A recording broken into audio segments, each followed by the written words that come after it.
idenya terkait pengembangan desa atau pengembangan lingkungan sekitarnya. Lalu dari gagasan tersebut disalurkan pada organisasi sektor publik, di mana organisasi sektor publik ini berupa pasar pelayanan publik, yang mana organisasi sektor publik ini akan memproses, akan meninjau terlebih lanjut apakah gagasan ini yang diusulkan oleh masyarakat ini berdampak positif, akan dikaji terkait akuntabilitas secara publik yang menyangkut keuangan, manajerial, proses, lalu memberikan informasi terkait transparansi, terus nilainya untuk masyarakat ini apa, dilihat dari tinjau dari ekonomi, efisiensi, efektivitas.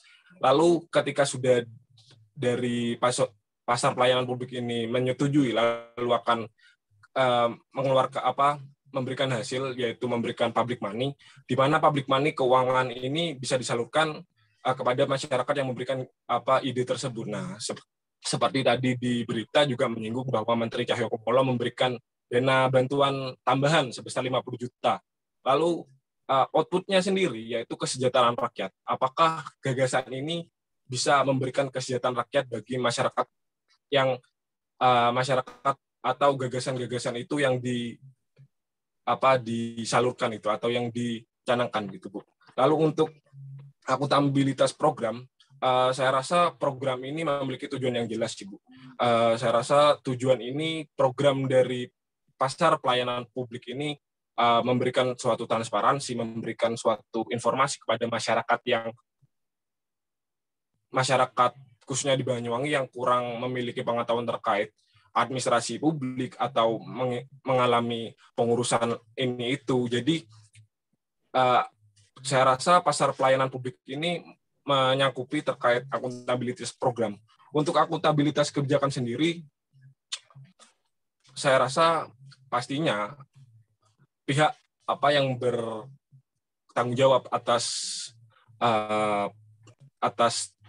berjalannya pasar pelayanan publik ini pasti akan dimintai pertanggungjawaban lewat DPRD atau lewat MPR masyarakat gitu. Jadi kan kebijakan sendiri ini bisa dinilai oleh masyarakat secara luas, khususnya di Banyuwangi, apakah kebijakan ini berjalan dengan lancar atau memiliki kendala seperti kasus-kasus lainnya seperti korupsi atau lain-lain gitu. Saya rasa case study untuk pasar pelayanan publik yang ada di Banyuwangi ini memenuhi keempat syarat dari akuntabilitas publik. Mungkin itu, Bu, dari saya. Mungkin dari teman-teman saya, Mas Alvin atau Mas Anton bisa menambahi. Terima kasih. Oke, bagus sekali. Baik, yang terakhir untuk kelompok 4.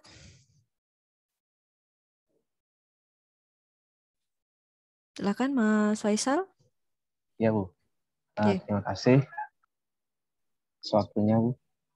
Jadi untuk analisis kita mengenai Kemendes PDTT saluran BLT dana desa yaitu sebesar 3,09 triliun itu secara akuntabilitas semua aspeknya itu berdasarkan dari data yang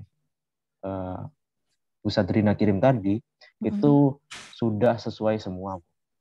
Cuman ada beberapa yang memang kurang maksimal, Bu. Kayak seperti halnya dana desa itu kan sebenarnya kan untuk pembangunan desa ataupun untuk membangun fasilitas desa dan juga untuk pembangunan sebuah desa yang mengentaskan kesejahteraan masyarakat.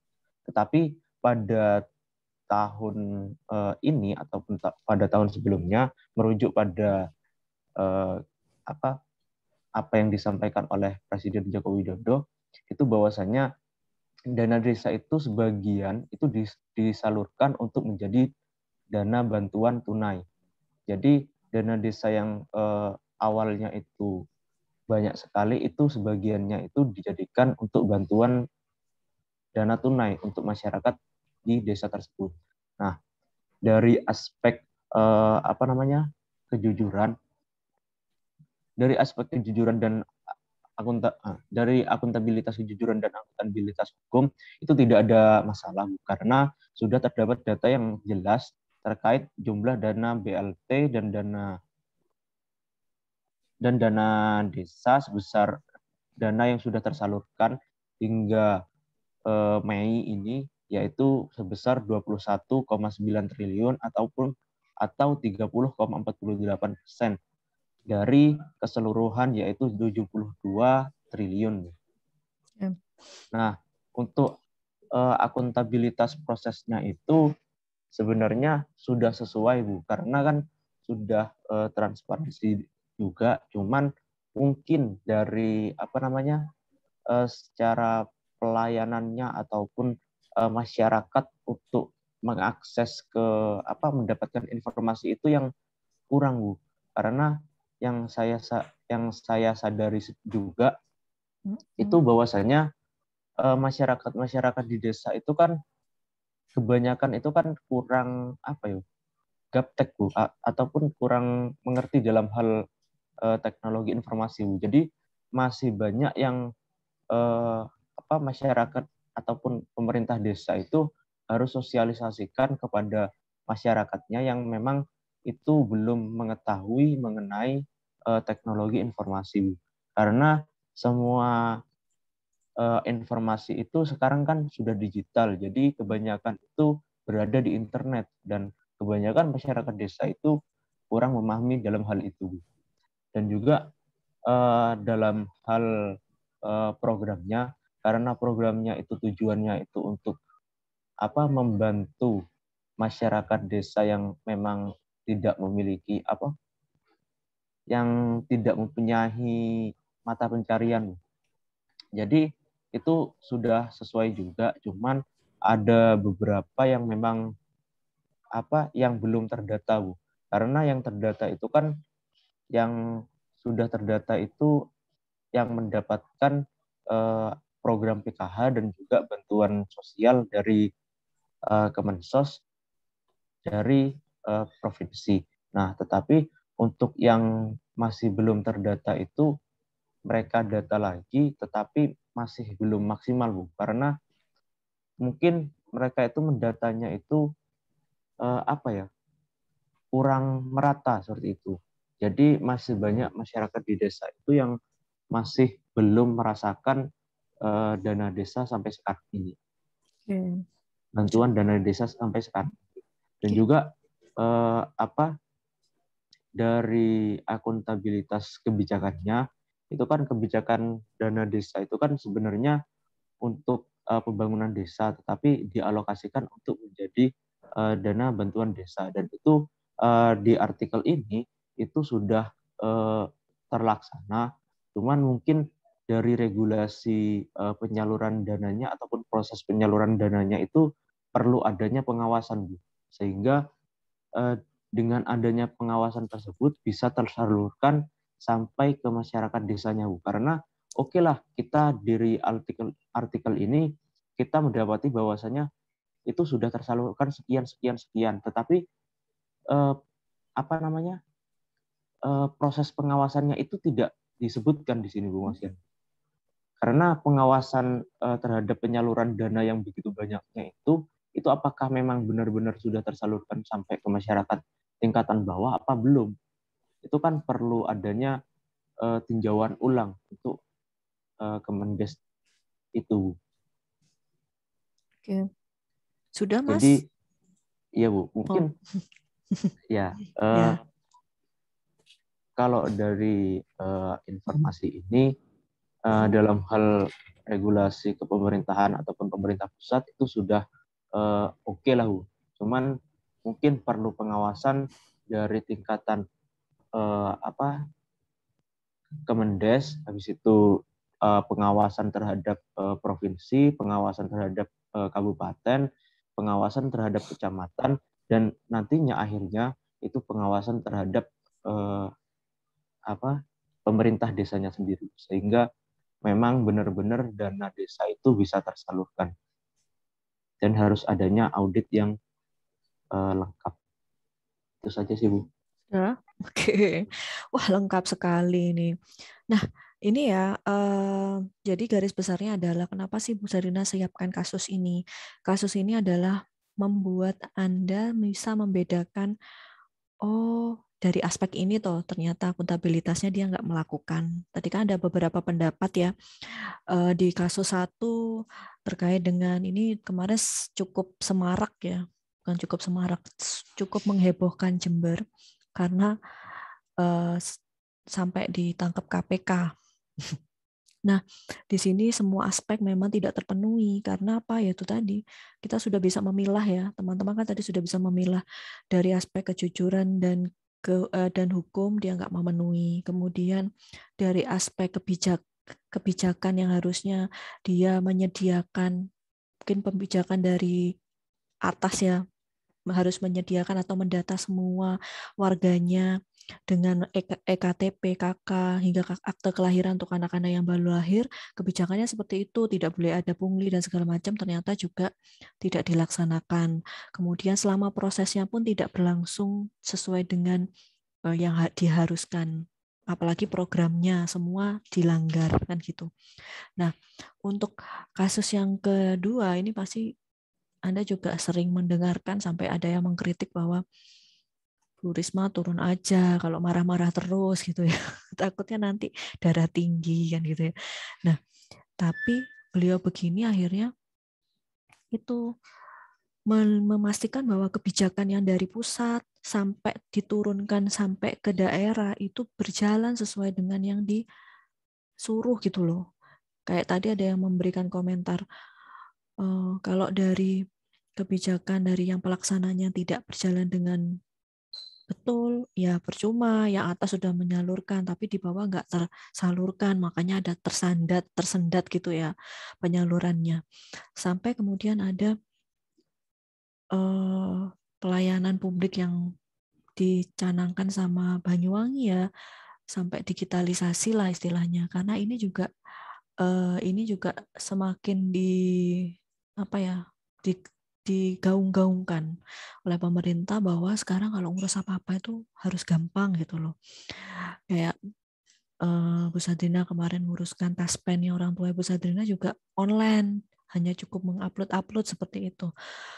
Apalagi sekarang juga mungkin mengaca dari kasus yang EKTP yang di Jember itu ada masalah, akhirnya kan sekarang EKTP harus lewat online aja nih. Saya kemarin juga ngurus, meskipun ya nyetaknya lama juga, tapi lumayan, nggak perlu capek-capek datang ke sana, cuma tinggal upload apa yang dirubah KTP-nya dan segala macam, tinggal ngambil di kecamatan.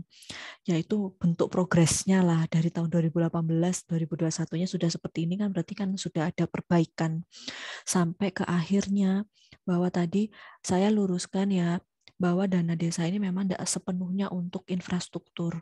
Justru yang diharapkan itu adalah terkait dengan pembinaan masyarakat dan pemberdayaan masyarakat. Makanya kenapa kalau kalian sering lihat ada dana desa yang kemudian disalurkan untuk membuat wisata desa.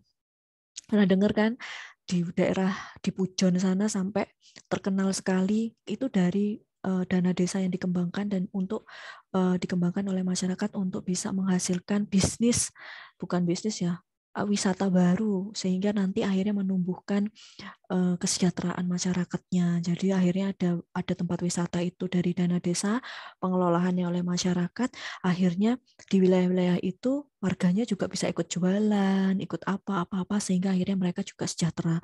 Harapannya tidak hanya pembangunan. Namanya membangun itu bangun jalan, rusak manfaatnya kita nggak bisa merasakan lagi. Tapi kalau berkesinambungan untuk membangun untuk membangun atau mengembangkan kesejahteraan masyarakat itu nantinya akan bisa terasa jangka panjang seperti itu. Harapannya kan kesinambungan itu tadi. Nah, itu tadi ya kira-kira ya teman-teman mungkin bisa memetik apa ya namanya?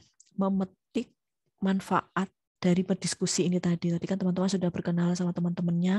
Lain kali kalau disuruh 5 kelompoknya ya 5. Jangan bikin acara lagi sendiri jadi nambah atau malah kurang gitu ya.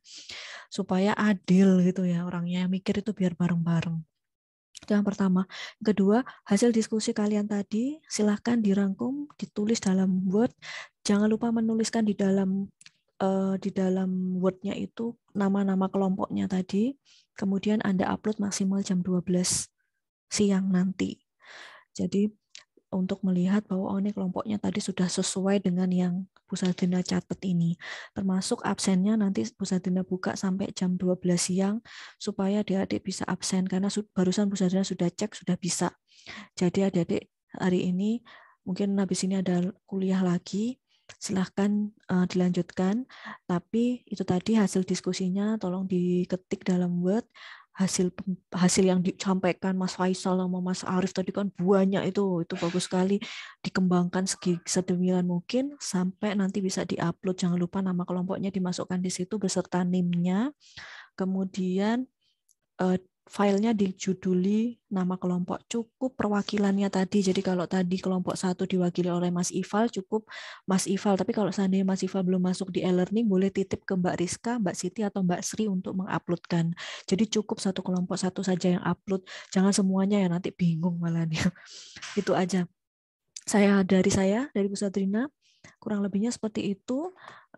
Kita ketemu minggu depan, insya Allah minggu depan, karena kebetulan Bu Sadrina harus keluar kota, nanti Bu Sadrina akan siapkan video pembelajaran. Di situ nanti ada kasus untuk